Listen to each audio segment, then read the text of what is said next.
Are you a church leader trying to navigate the tension of doing ministry both online and in person? Welcome to the Bricks and Clicks Church Leadership Podcast, a podcast where church leaders and ministry experts share ideas, solutions, and experiences about making church work both in person and online. Meet the hosts of Bricks and Clicks, a Brit and an Aussie who became friends in their efforts of making churches irresistible. Duncan Banks lives just outside London, England, and Jason Perkins lives in Brisbane, Australia. Without further ado, here are your hosts, Banksy and Perko.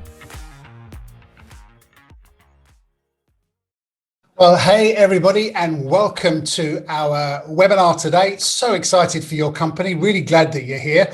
My name's Duncan Banks. I'm the director of the Further Faster Network here in the UK and Ireland. And I'm here with Andy Stanley, who's the lead pastor of North Point Community Church. Good morning, Andy.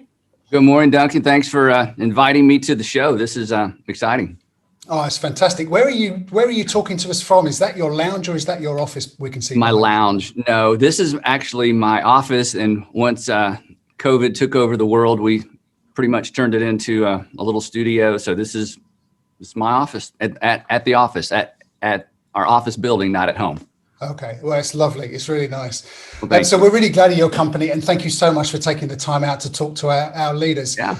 So people are joining us primarily from the UK and Ireland, leaders and pastors of churches, but also from around the globe. I know we've got people listening in Australia and South Africa and Mexico and some other places. In fact, why don't you, if you're just joining us, welcome. Why don't you just say hi in the chat and tell us where you're tuning in from. Andy and myself would love to know where you're tuning in from. So drop that into the chat. Becky's on our call as well. She's our digital lead at Further Faster, and she's helping us to monitor that chat. So if you've got any questions as we go through today, drop those questions in the chat as well. You can also follow this conversation on all the socials using Andy Stanley Leadership Webinar as your hashtag, and you can ask your questions there as well. And before we dive into talking to Andy, I want to ask you, if you're listening to this today, to stick around to the end, because I've got something very special for you and you're not going to want to miss out on it. Andy and his team have been very generous in helping us, so you want to stick around for that. But Andy, before we dive into some questions, I just honestly want to say to you, thank you for your leadership by example, really, during this pandemic. I mean, your posture as a leader, the language you use have been so helpful to us. Those teaching series you did very early on back last year, leading through and better for it, our pastors have devoured that and repurposed it in their churches. And if you're listening and you're wondering about those series, you can find them on YouTube.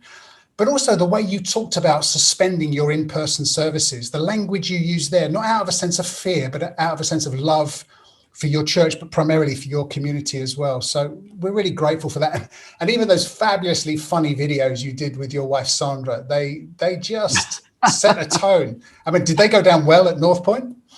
Yeah, then, she and I, we laugh a lot, and so we don't want to overdo that, but those have been fun, and we do not take ourselves seriously at all, maybe to a fault. So that's really us. So I appreciate the fact you brought those up. Anyway, thanks, Duncan. They're great. Thank you. Let me dive in with some questions then. So you guys went exclusively online as a church around about a year ago this month. What's the journey been like, Andy, this past year? And where are you now with in-person services and online? Well, we are slowly reopening we have 10 or 11 churches around the Atlanta area, metro Atlanta area. It's about 6.5 million people, metro Atlanta. And so we're slowly opening. One of the things we did, we decided early on is as we began to open, stepping back a little bit, we wanted to make sure we stayed connected with children, middle school and high school students. That was our emphasis rather than trying to get adults back in the building immediately.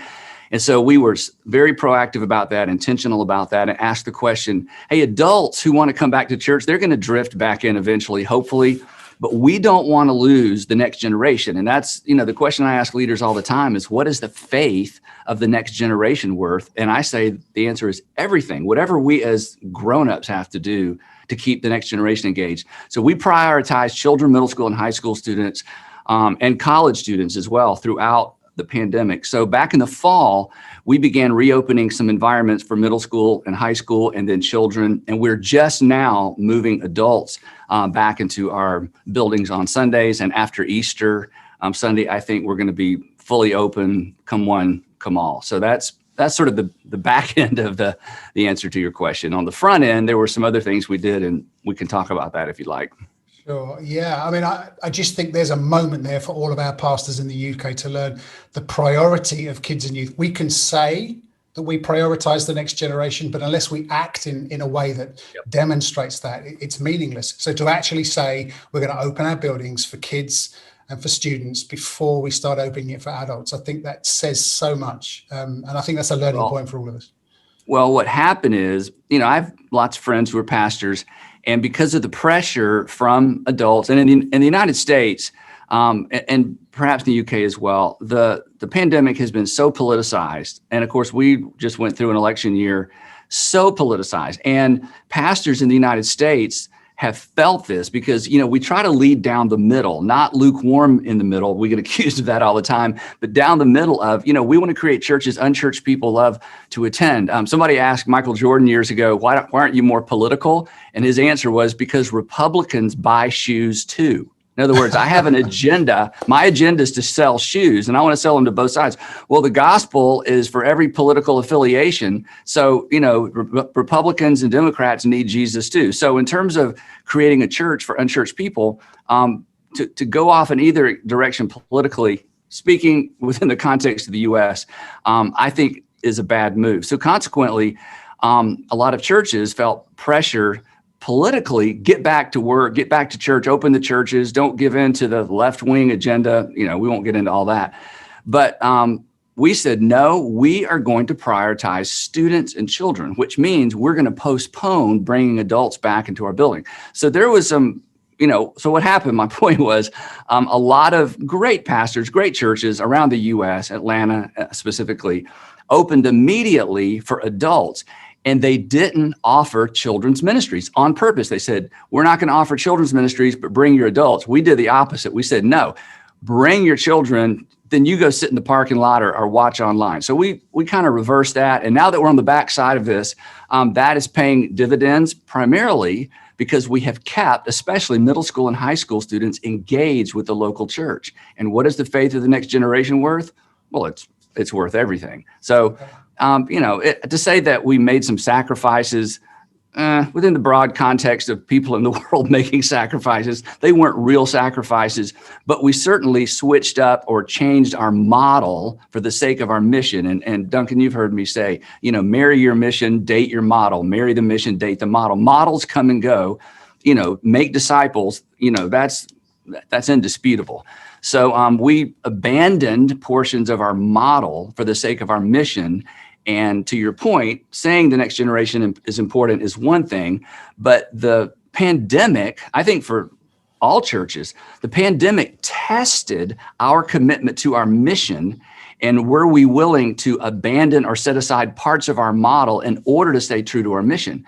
So this is just my opinion. The churches that in the U.S. that rushed back to adult services, in spite of how dangerous it was, and in spite of the fact that they couldn't invite outsiders and invite the community, to me, I feel like they gave up a little mission because they were so married to the model being we've got to be shoulder to shoulder in a building on Sunday morning, singing songs and hearing sermons. So that's just, sort of our thinking throughout this past 18 months or so, or 12 months.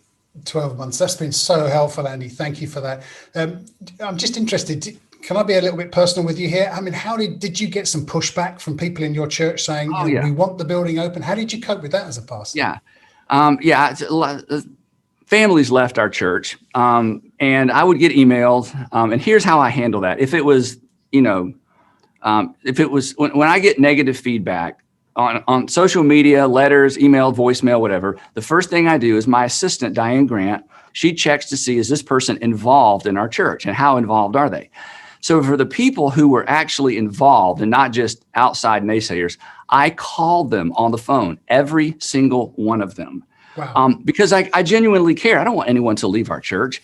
And also I was so curious, what in the world, because these people would say things like, Andy, we came 8 years ago, 10 years ago, you saved our marriage, you helped our kids, we love the church, but we are leaving. And I'm like, okay, why? You just gave me reasons why you should stay. And in 90% of the cases, it was political. They felt like you've given in to government pressure. I'm like, no, we haven't. In the state of Georgia where we live, there was no government pressure to shut down. We were trying to be good neighbors and good neighbors to the neighborhoods by not being a super spreader. And I don't know if you want to get into this. What I said to our staff early on, I said, we're not taking our foot off the pedal. We're going to redeploy. Now that we're not having to get ready for here comes Sunday, here comes Sunday, here comes Sunday, here comes Sunday, let's redeploy our energy into the community and ask the question, what can we do? Let's don't get stuck on what we can't do. Let's ask the question, in light of this new world, what can we do? And we were able to do more in and for our communities than ever. So again, you set aside portions of your model from time to time for the sake of the mission. And people left. Some people were angry. Again, I tried to call every single family who I could track down, people who had been involved. And, the conversations generally ended well. And time will tell as to whether or not they decide to come back. And what was kind of funny, Duncan, is, we're leaving the church. And this was early on when all the churches were shut down. I said, well, this is actually a great time to leave our church because there's no other church to go to. And they'd kind of laugh, But so I listen to my critics. There's always something to learn from criticism. Yeah. You have to keep it within context. But I'm just naturally curious. And when somebody gets that angry, I'm curious. I mean, there's something behind that. So Andy, it's been interesting. Yeah, and I love that because again, a person in your position, you've got quite a big staff. You could get all your staff to make those calls, but you decided to pick up the phone. I'd love to have been a fly on the wall when the phone rang and it's, hey, it's Pastor Andy here, and people going, no, you're kidding me. Well, that's what happened. On multiple occasions, it's like they weren't sure it was really me because, you fire off an angry email or an angry tweet. It's like, okay, out of sight, out of mind, we're gone. In fact, I bet 25-30% of the emails I got started with, I realize no one will probably ever read this. That's how they started. It's like, wow, you're so big and distant, and I'm like, I read it and I got your phone number. Hey, let's chat. And then, people kind of gear down a little bit. So yeah. No, I love that. I mean, there's another lesson for us as leaders there about the importance of getting personal in a very digital age, going old school and picking a telephone up and using it not to text or to message, but actually to phone somebody. Brilliant. Listen, can I talk to you about change? Because obviously we've all had to change massively in these past 12 months or so, right, with our buildings being closed. What kind of changes as a preacher, as a pastor, have you had to negotiate, struggled with? How have you changed how you've done ministry personally? Well, two things. One, we just touched on, and one of the messages series that you referenced, the Leading Through series, one of the things that was convicting to me that I found myself talking about was in times of crisis, our voice is more important than our words. And so I began calling people in situations where normally I would text or maybe email, because I realized in times of uncertainty, people need to hear our voice, that our presence is more important than our preparation. And I am such a stickler for preparation. I tend not to wade into something till I'm fully prepared. Well, in times of crisis, forget preparation. You just got to show up. Anybody who does pastoral ministry understands that. You're walking into a hospital room and there are no answers. There are no words that are going to change the emotion or dynamic, but you just have to show up anyway. So that was one of the things I told one of our pastors yesterday. We were on a conversation and I even said that. I said, I have made more pastoral phone calls this year than probably the last 5 years before, because of the nature of what's going on. And it's a lesson for me. I tend to, pull back. The other big change, and maybe some of the communicators in your audience will appreciate this. When we quit meeting, we continued to create sermons, or I did. In the first 2 or 3 weeks, I tried to preach to a camera the way I normally did and hated it, dreaded it.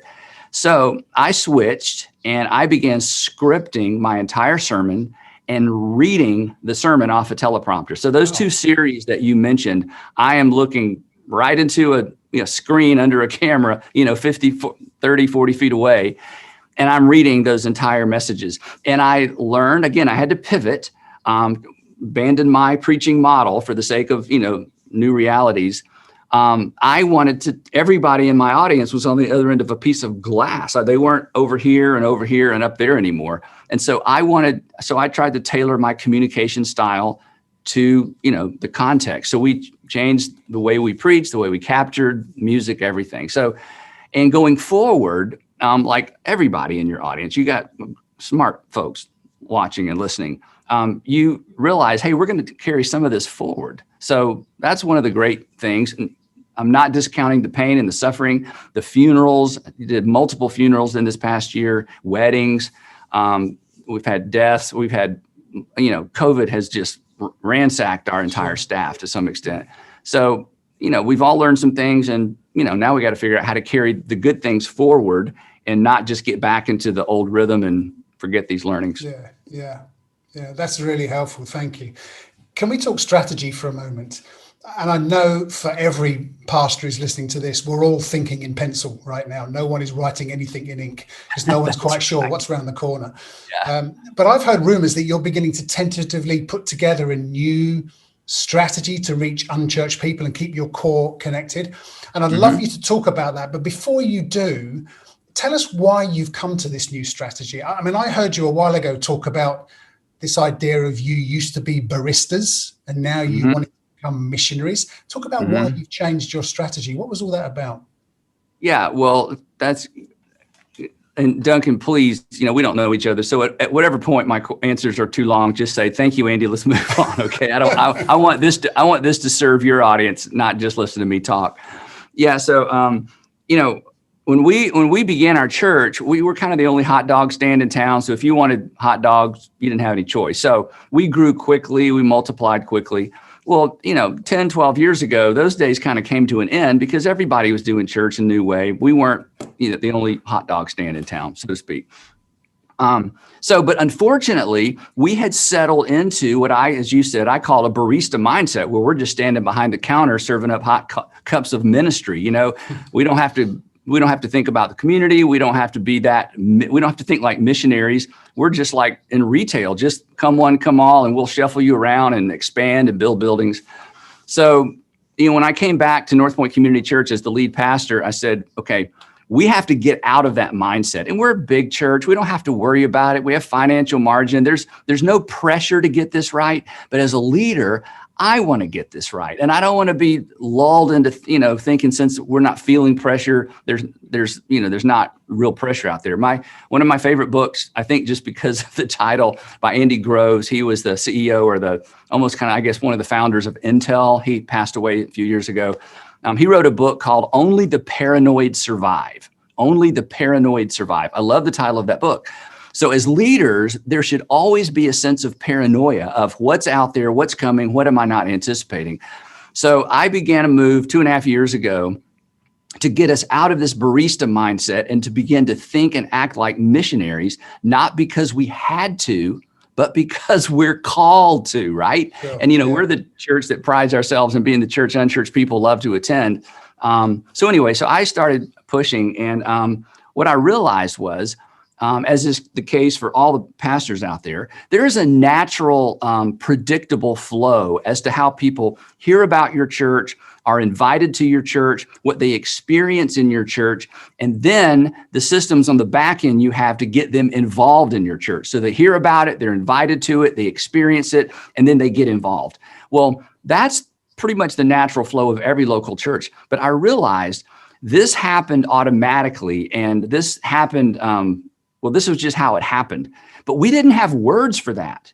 And the problem is, in any organization, if you don't have words around what's working, when it stops working or when it stops working as well, number one, you don't notice it because you're not evaluating it and you can't fix it. And by the time you realize it's broken, if you don't know why it's working, the other way I say it is this: if you don't know why it's working when it's working, you won't know how to fix it when it's broke. So I felt like we needed to take this natural rhythm of church life and put words around it. And so when I presented this to our staff, I told them, I said, this is not a change. This is what you are already doing and doing well. But we need some words so we can measure it. In every healthy organization, there's a rhythm of what I call orchestration, evaluation. Orchestration, evaluation. Orchestration is, this is how we do it here for now. Evaluation is, how can we make that better? So the people who show up at our churches or our church environments, there needs to be a sense of predictability. But predictability can become a rut. It can become an old couch that we move around from house to house that we don't realize is ugly. But everybody that walks into our house wonders, why do they have that old couch in this house, right? So orchestration, evaluation. Well, you can't evaluate what you haven't clearly orchestrated. So this strategy shift was not so much a shift in what we do, is I decided we needed new words around what was happening so that we could measure it, staff it, and fund it. And this goes back to what I said originally. And part of these new words was to remind us that we are not baristas standing behind a counter because we can barely get everybody in. We really do have to have an outward facing mindset in the community because we are here for unchurched people. So that's kind of the backdrop for why I added these words to our kind of corporate papers or corporate documents. Yeah, well, I'd love you to go ahead and talk about that because I've got a bit of a mole on the inside on your staff, and he was telling me he'd sat in a staff meeting with you just recently, and you'd outlined these new words, this new strategy. Yeah. Would you be kind enough to share that with us? Oh yeah, I know you're just still, the paint's still very wet on this, and you're still shaping it. But yeah, this specifically, this took about a year or maybe more of discussions. I'm a Enneagram 1, so I want everything to be perfect, which good luck in the world, right? For those of you who are into Enneagram. But here's what I learned a long time ago. Well, actually, Howard Hendricks, who was a professor of mine in seminary, said this, talking about preaching specifically. He said, if it's a mist in the pulpit, it will be a fog in the pew.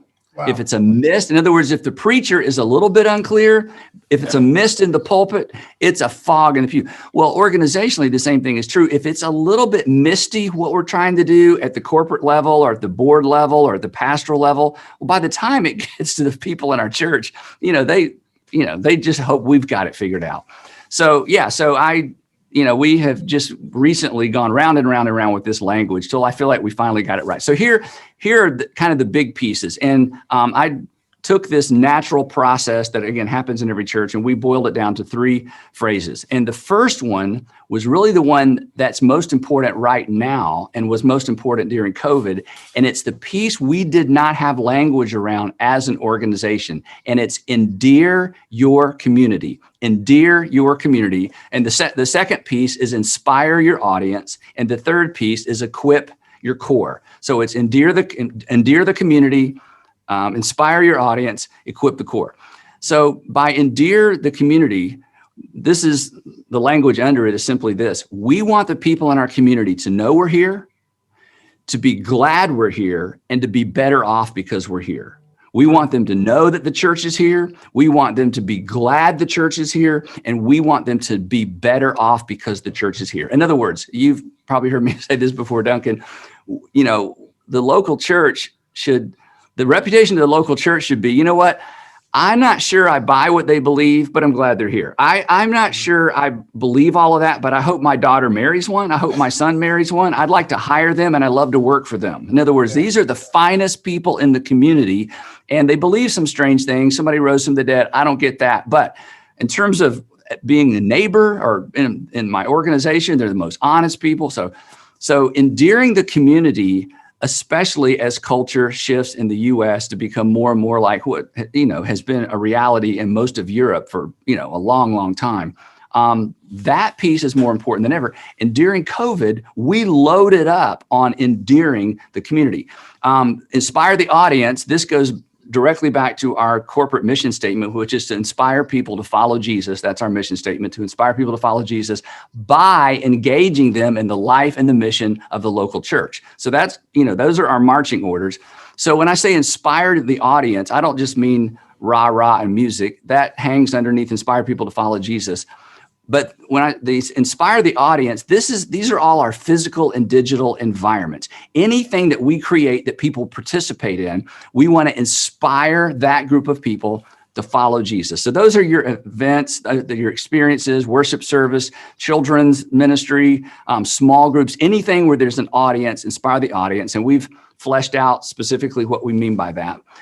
In fact, the little statement under that piece is we want people to be glad they attended and plan to return. And the bonus is we want them to be glad they attended, plan to return, and bring a friend. That's want to set the bar pretty high, whether it's small group, worship service, children's environment, whatever it might be. And then the third piece, equip the core. This is one of the most difficult things we do as church leaders, to get people who heard about us, showed up, experienced us, like it, to get them to take a step and to serve and to lead and to get engaged and to own the mission of the church. Because our mission isn't simply to inspire people, it's to inspire people to follow Jesus by engaging them in the life and the mission of the local church. So that's the win. When a person's heard about you, show up, they've gotten involved, and then they say, hey, I want to get more involved. I want to give, I want to serve, I want to lead, and hey, I want to be a raving fan in our community for this local church. So it's those three pieces: endear the community, inspire your audience, equip the core. Andy, that's fantastic. It feels like we've got some marching orders here, and it feels like all of us as church leaders are thinking, yeah, they're the three things we need to focus on. So can I just go back to the endearing the community? Give us some examples. What have you been doing these past 12 COVID months where you've been trying to do stuff just to love on your local neighbors? Well, we have made our facilities available to local municipalities and city government for COVID testing, vaccines. We've been a Red Cross, the American Red Cross site for people giving blood throughout this whole time. In fact, we just found out this 2 weeks ago that North Point Community Church, where I'm the current lead pastor, we were the #1 Red Cross blood site for the state of Georgia for all of 2020, by far. In other words, more people showed up to give blood at our church than any other site in our state, by far. And our church in town, Buckhead Church, was #5 in the state, and 2 other of our campuses were in the top 25. So again, looking for ways to endear the community through service. We do a fundraising event every year for the community called Be Rich. You may be familiar with that, where I basically ask everybody to give $39.95, and we give 100% of it away to local charities, faith-based and non-faith-based charities. We just find the best charities in our communities, and we say, what do you need? We're going to go raise the money for it. So I told our church, and this is kind of amazing, and yes, I'm bragging, so I'll just put that out there. We've not met for a year until 2 weeks ago as adults. So in September, when we did our Be Rich campaign, we moved it up earlier. I said to our church, look, we need to be more generous than ever because the needs are greater than ever. We generally raise about $5 million in 2 weeks for Be Rich. We raised almost $8 million this year. We raised more money not meeting in church together to give away to the communities than we ever have before. So those are the kinds of things that we focused on during this season because, again, we weren't having to prepare for here comes Sunday, all those things. So, and I could go on and on and on. But the point is, churches should ask the question, what can we do to make sure the community knows we're here, they're happy we're here, and they're better off that we're here? This just creates goodwill, and again, opens the door and softens people to what we're saying and why we're in the community. And I'm sure everybody in your audience, they're doing some of those things. We just decided we wanted to put words around it so we could measure it and make sure we didn't lose sight of it. Yeah, that's brilliant. It feels like it's about the reputation of the church in the community. Yeah, it feels like trying to put the church on the front page of the local newspaper for all the right reasons and not the wrong reasons.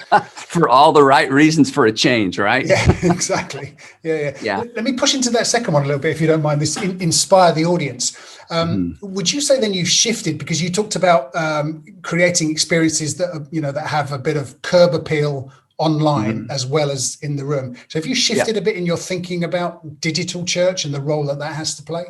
Yes. And we had been trying to figure this out for probably 4 years before COVID hit. What's the relationship between digital and physical? Does digital compete with physical? Yes. Does digital, can digital be a step to physical? Yes. The answer to all the questions is yes. You're familiar with the Home Depot. The former CEO of Home Depot is a part of our part of our church, and his name's Frank Blake. And Frank has been so helpful with this. He said, when the Home Depot first entered the digital domain to do online sales years ago, they had this same dilemma. Do we still need stores? Do we build fewer stores? What's the relationship between digital and physical? And he said the answer is yes.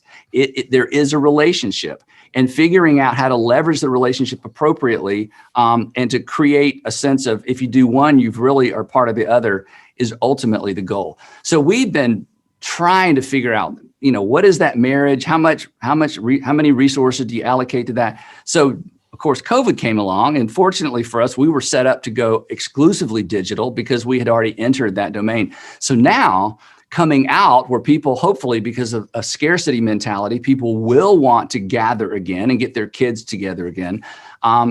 We don't want to lose sight of what we've learned in the digital domain, but we are still wrestling with what is not the perfect balance. It's not a balance.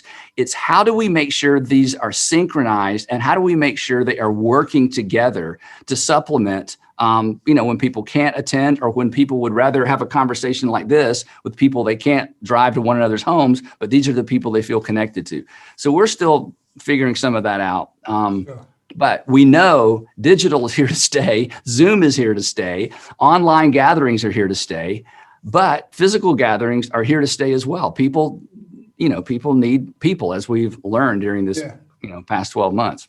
It's going back to Jim Collins, isn't it? The genius of the and. It's both and. It's not one or the other. It's trying to find out to make it. It is both and. It sure is. And can I just offer an opinion? I don't want to say it's advice. It's an opinion.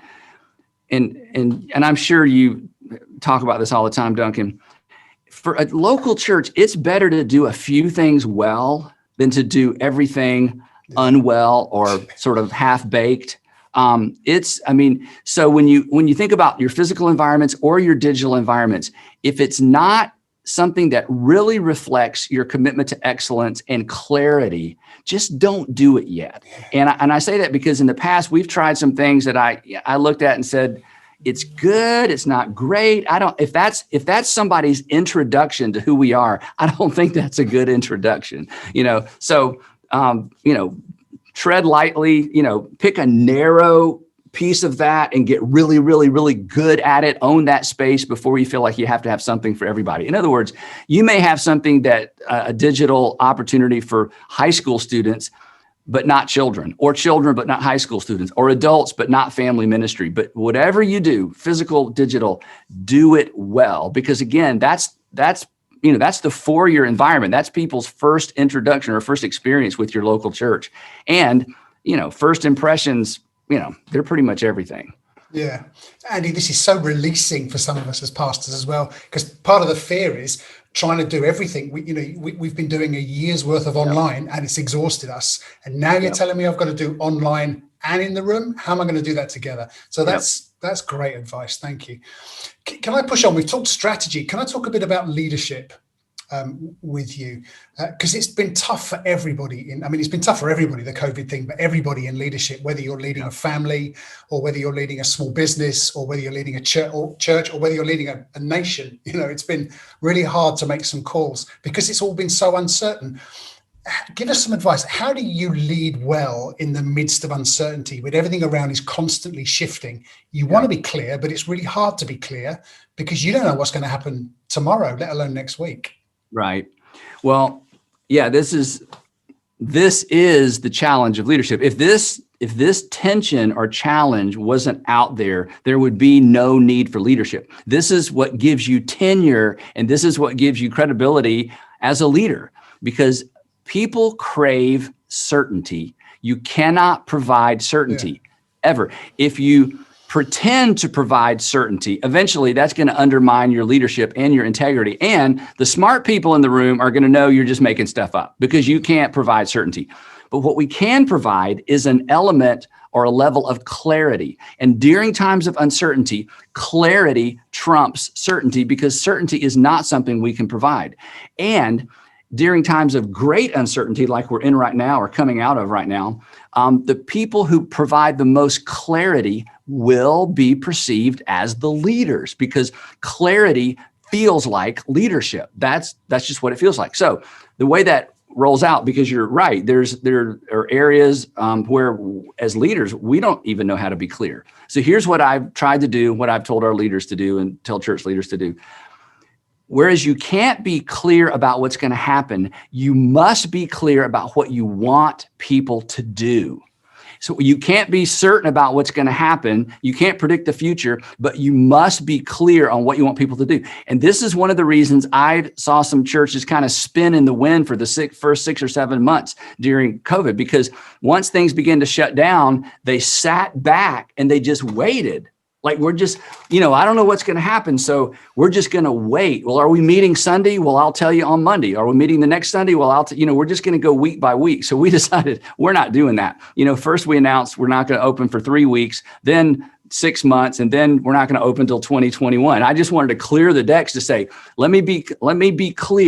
Let me be clear. Forget Sundays. Okay. We're not open.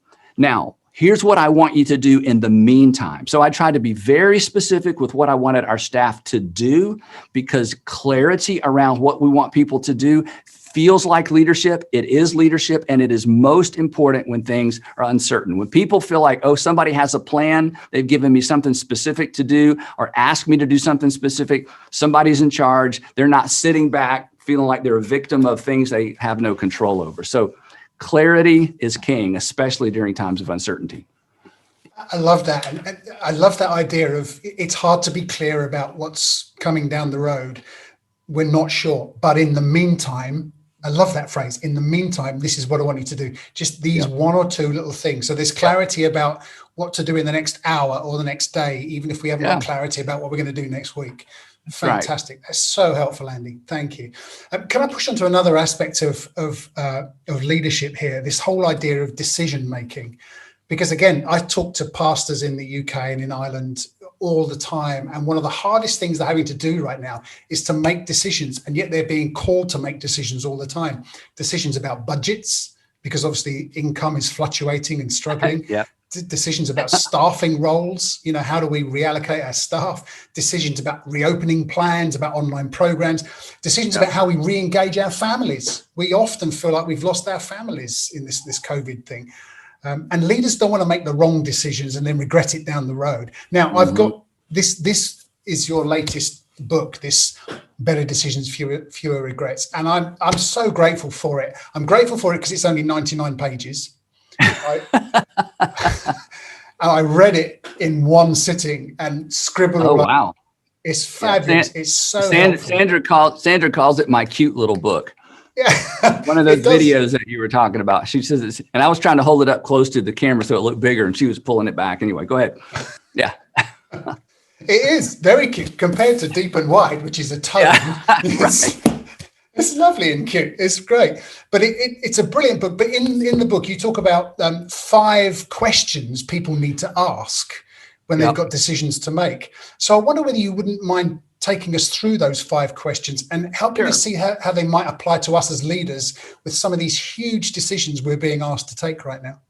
Yeah, in fact, I've been encouraged to write another version of this book for leaders, and I don't know that that's necessary because, well, leaders are smart. They know how to take information and bring it into their context. So I don't think it's necessary. But all 5 of these questions are extremely important to leaders. The first question I call the integrity question. The integrity question is, am I being honest with myself? Really? Am I being honest with myself? Really? The most difficult person to lead always is the person in the mirror. 100% of the time. Yeah. And if as leaders, we're not honest with ourselves, then automatically our decisions are going to be just off by a few degrees. And as time goes by, it gets worse and worse and worse. So am I being honest with myself? Really is the first question. Why am I doing this? Really? Why am I saying this? Really? Why am I avoiding that meeting? Really? Why am I avoiding her? Really?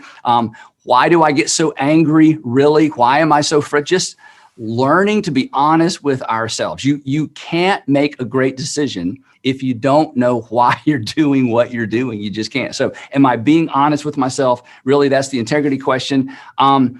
The second question is the legacy question. And I think this is one of my favorite in the book because it's what I have tried to load my kids up with. All my kids are in their 20s now. 2 of them are married. They're all out of the house, working, but growing up, decision-making was a big deal as a parent, teaching your kids how to make good decisions. So the legacy question is this: what story do I want to tell? What story do I want to tell? So bringing that within the context of leadership and specifically COVID, I've been saying to leaders the whole time, look, one day COVID is just going to be a story we tell. Remember 2020? I mean, it's not going to be long. It's just a story we tell. So when you look back on how you handled this personally with your family and with your leadership and your organization, your church, when this is just a story you tell, what story would you like to tell? Now decide accordingly. This is a really powerful question because in the midst, as you just pointed out, Duncan, in the midst of decision-making, we are so in the moment. We forget one day, as bad as this is, or as good as something is, this is just a story I tell. So what story do I want to tell? Well, you want to be the hero in your story. You want it to be a story that inspires your kids and inspires people if they ever hear your story of how you navigated a divorce, how you navigated COVID, how you navigated a bankruptcy, how you navigated success, whatever it might be. So before I make the decision, okay, when this is nothing more than a story I tell, what story do I want to tell? So that's the legacy question. Then the conscience question is one I think probably all of us in leadership or pastoral leadership have talked about before to some degree. The conscience question is this: is there a tension that deserves my attention? Is there a tension that deserves my attention? Every parent, every leader has faced this. You're about to make a decision. And, in the pro column, there's all these reasons. Everybody does this. This is corporately what we do. This is what our industry does. This is what's expected of me. Everything looks good. Everybody's nodding. But as the leader or as the father or the mother, there's just something on the inside. You can't put your finger on it, but there's a hesitation. There's a tension. So whenever you're making a decision, if there's a tension, pay attention to that tension, that leadership intuition, that parental intuition, the Holy Spirit intuition, tapping on our conscience. That's why I call it the conscience question. Is there a tension that deserves my attention? Don't brush by it. Don't rush by it. And the problem is oftentimes there's no information to back up that tension. So people think we're just being emotional. When I was growing up, my father's a pastor, he's 88. And, I would ask him a question or try to get him to let me do something. And he would say, well, I just have a check in my spirit. And I'm like, what is that? Check in your spirit. How do we even talk about that? I've just given you 25 reasons why you should let me do this. And on the other side of the ledger, you have a check in your spirit. I mean, it would drive me crazy. But of course, he was always right. And as time went by, it, how right he was would manifest itself. So sometimes we can't put our finger on it, but there's just a tension. Pay attention to that tension. Wait for it to go away or for new information to surface. And probably everybody watching today can think of a time when they didn't pay attention to that tension, made a decision, and then more information surfaced. And it's like, I should have paid attention to that tension. The fourth question is the maturity question, something I've talked about for years. What is the wise thing for me to do? In light of my past experience, my current circumstances, my future hopes and dreams, what is the wise thing for me to do? Not the right thing, not the moral thing, not the legal thing, not what everybody else is doing. In light of my past experience, my current circumstances, my future hopes and dreams, what is the wise thing for me to do? And this is an organizational question.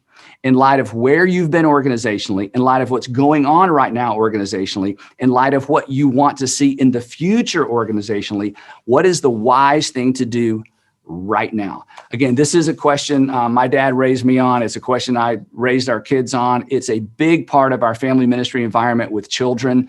We do Walking Wisely weekend. We teach kids, look, it's not about right and wrong.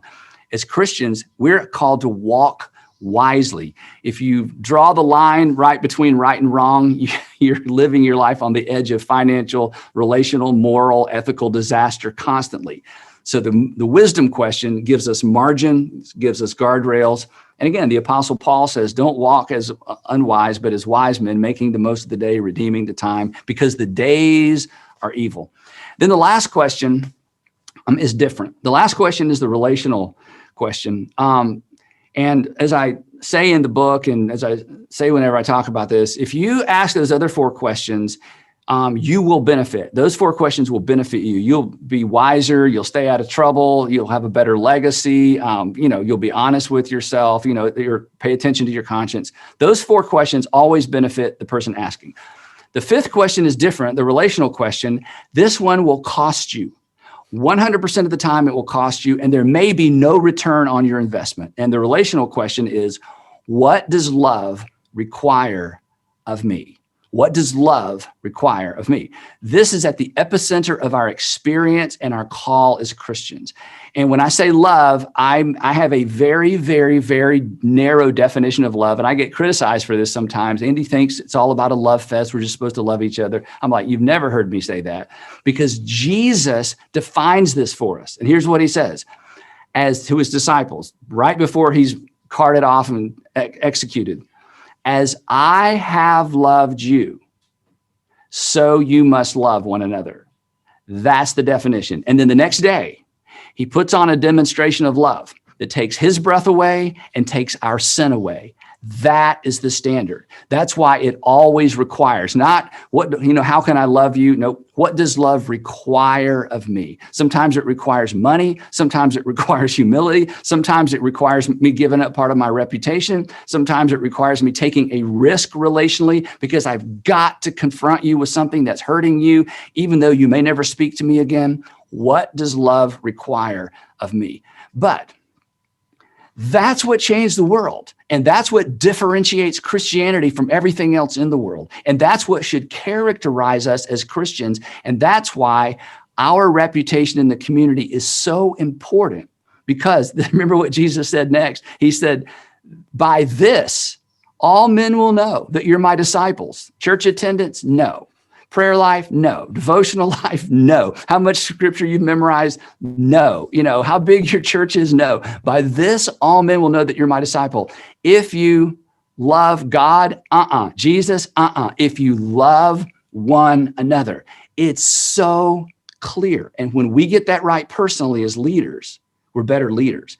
When that is infused in the culture of our churches, we're better churches. And when that is played out in the community, we have more influence. What does love require of me? So those are the 5 questions the book is built around. This is huge. Thank you for taking the time to talk about that. I mean, that last one is so powerful.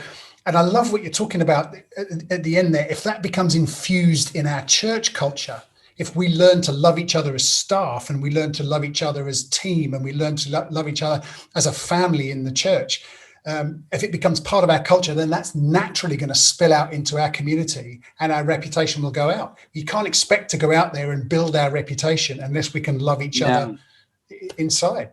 And can I just say one more thing about that, Duncan?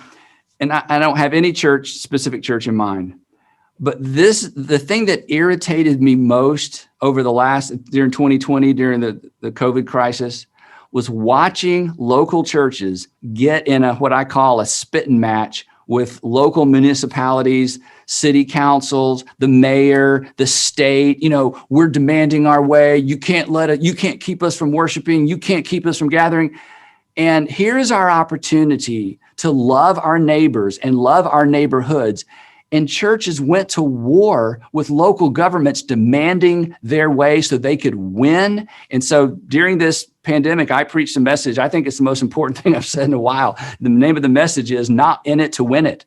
That the moment a Christian or a church, but a church in particular, the moment we position ourselves as trying to win something, we have already lost. Even if you win in court, you've lost. Even if you win with the city council, you've lost. If you get to stand up in front of the church and say, we went to war, we went to bat, we showed them, we won, you have lost. Because we are not to leverage the tools of the kingdoms of this world. For even the Son of Man did not come to be served, but to serve and to give his life as a ransom for many. So we as Christians are not in it to win it. So the minute we position ourselves, win, lose, the church is already lost 100% of the time. And so watching churches lose credibility, lose influence, lose money, and in some cases lose lawsuits in an attempt to, we have religious liberty and you can't tell us what to do. I just thought, wow, what a missed opportunity. What does love require of us? Thank you. And so that's more than you asked for. No, it's fantastic. But if you're listening to this, you'll know now why I think this book is so important, why I devoured it in one go, why I bought it for all the pastors in our network and sent it to them. And listen, if you're struggling, I mean, go ahead, go buy it and get it on Amazon. If you're struggling to find the $10 or whatever it is to buy it, I hope you don't mind me saying this, Andy, but you taught that in church, a whole series based on the book.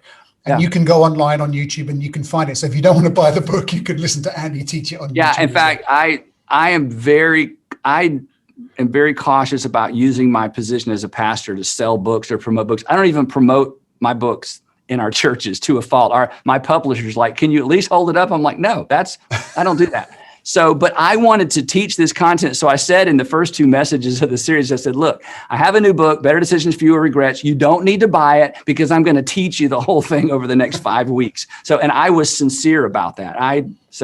Yeah. That's brilliant. Listen, I've got a way in which you can get Andy's book for free. I've got one more question to ask you, Andy, because our time is running out. But before I do, I said to you right at the start, if you're listening to this, that I wanted to give you an incredibly special offer that we're making as the Further Faster network. Andy's raised a whole bunch of different things over this call in the past hour. So we've put together a leadership cohort, a 3-month leadership cohort in April, May, and June. Andy has been very generous and allowed some of his staff to jump on those calls with us. And we want to invite you to be part of that cohort. And we'll have some resources to give you. We'll talk about some of the issues Andy's raised. We'll have some input from his staff. And you'll have a chance to meet with like-minded leaders who are on the same journey as you, trying to create a church that unchurched people love so much they keep coming back to. And like Andy says, even bring a friend to as well. So I want to invite you to come onto that leadership cohort. To sign up for it, you can do it at furtherfaster.network/leadership cohort. The cost of the leadership cohort for 3 months is exactly the same amount of money as you paid to get on this webinar, which is nothing, completely and utterly free. And Andy's been incredibly generous in that the first, I don't know if you realize this or not, Andy, but for the first 25 people who sign up and attend the cohort, you'll get a copy of Andy's book or you'll get a code so you can digitally download that book as well. So thank you for your generosity in doing that for us, Andy. But sign up for the cohort. We would love to help you take these next steps, because for us in the UK, we're probably going to come out of lockdown in the next 3 or 4 months and start meeting again in person. So what we do now and how we plan for that now is so important. So we as a network just want to walk through that time with you. So sign up for those that leadership cohort. It's specifically for lead pastors, for ministers, leaders of churches. I'd love you to be part of that if you can. Go ahead and do that right now. Andy, one last question, and our time's through. And I'm sure you've heard this question so many times before, but I speak to pastors in the UK and in Ireland all the time, and I get one word thrown back at me time and time again. Duncan, I'm exhausted. I'm tired. It's just really hard. If this is what church ministry is, I'm not sure I'd have signed up had I known about that in the first place. And so would you give us a little bit of hope, especially to those leaders who are exhausted? I know that some of the leaders I've been talking to recently, they're on the edge of throwing the towel in. They're on the edge of saying, I just want to go and get a job in a grocery store. I'm just so tired. What's your hope for the future of this beautiful thing called church? Help some of us who are thinking of jumping in a ditch and running away from it all. Well, it is okay to hit pause and go get a job at a grocery store. No guilt. Okay. And I don't mean you're abandoning ministry. You're not. You got to sharpen the saw. Sometimes you got to put the saw down and go sharpen it in order to get anything done. You just keep sawing and sawing and sawing, and you don't sharpen the saw. You're working against yourself at some point. That's not my analogy. That's a Stephen Covey thing from years ago. So first of all, no guilt. If you need to hit pause, if you need to go work at another church and take less responsibility, because as you have discovered, especially the last 12 months, if you're at the point of the spear, the headwinds are fierce. And one of the reasons, people think ministry is easy and they want to jump in and they want to be a lead pastor and they want to plant a church is they've never been the point of the spear. And once they step out in the front, it's like, wait, nobody prepared me for this. So if you're tired, it's probably, you may be doing everything you could possibly do. You may be pastoring perfectly, but it's just time for a break. So if you're at the point of exhaustion, don't sacrifice your family. Don't sacrifice your health. You're in this for a lifetime of ministry, and anything that extends your life and possibly extends your ministry is valid as long as it's legal and it's not going to, hurt you physically or you're going to regret it later. Because as you know, the more exhausted we get, the more temptable we are and the more prone we are for the illegitimate ways of expressing our frustration. So please don't allow yourself to get there. There is no shame. There is no guilt. Second, oftentimes, not always, but oftentimes, our exhaustion is due to the fact that we are doing things we're no good at and we're not geared and wired to do. If I had to do one-on-one counseling 8 hours a day, I would get out of the ministry. Probably because nobody would come to see me either, because I'm terrible at that. But it's exhausting to me. So trying to figure out where you make the greatest contribution to your church and marrying that with something that gives you life and energy, the more you do of what gives you life, the more life you're going to have for the ministry. There are always things we don't want to do or don't enjoy doing, but when that becomes predominant, when that dominates our time and emotion, it just wears us out. So look at what you're doing. There may be some balls you're juggling that you just need to let hit the floor and roll over in the corner and hope somebody comes and picks those up. But here's the thing. Your fully exploited strengths are your greatest contribution to your church. And when you get so busy doing so many things that you can no longer focus on your strength, you begin to wing it and you begin trying to give energy to things you're never going to be good at. And again, that's easy for me to say where I'm sitting. I know that. But a long, long time ago, I had to learn that the hard way, like a lot of leaders do. So find what gives you energy, figure out how to schedule more of that into your schedule. But if at the end of the day, you're done, it is okay to be done. No guilt, no shame. Get healthy, and then maybe God will give you another opportunity. I have a feeling that he will. Andy, that's so helpful. Trying to realize your goal without losing your soul. It's not worth losing your marriage. It's not worth losing your health over. No, I love that. No. That just gives freedom. Thank you so much. That's great.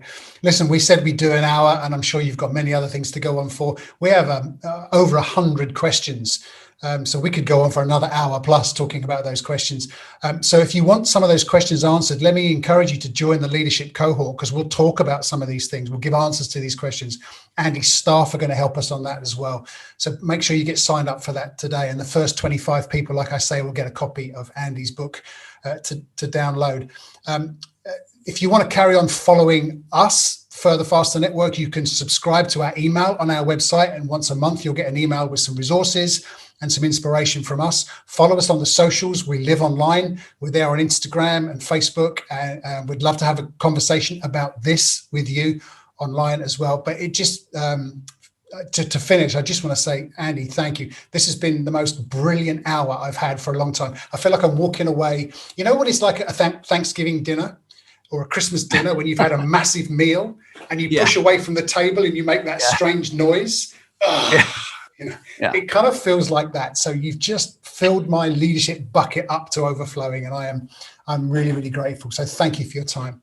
Thank you, Duncan. This was a lot of fun, and God bless all of you who are out there leading a local church. It's the greatest thing to do, but it's never an easy thing to do because we're dealing with broken people, just like we're broken people. So thank you for this opportunity.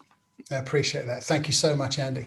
Thanks, everybody. Stay in touch, and anything we can do to help you, we will do our very best to do that. God bless you all. Well, we hope this episode of Bricks and Clicks was helpful. If it was, then we'd love if you could leave us a review on your preferred podcast platform. If you haven't already, make sure you subscribe to the podcast so you never miss an episode. And if you are leading a church in Australia, the UK, or Ireland, we'd love to help you grow your church by reaching unchurched people. Go to www.bricksandclickpodcast.com and click on your country's flag to find a whole bunch of free resources to help your church go further, faster, and become irresistible once again.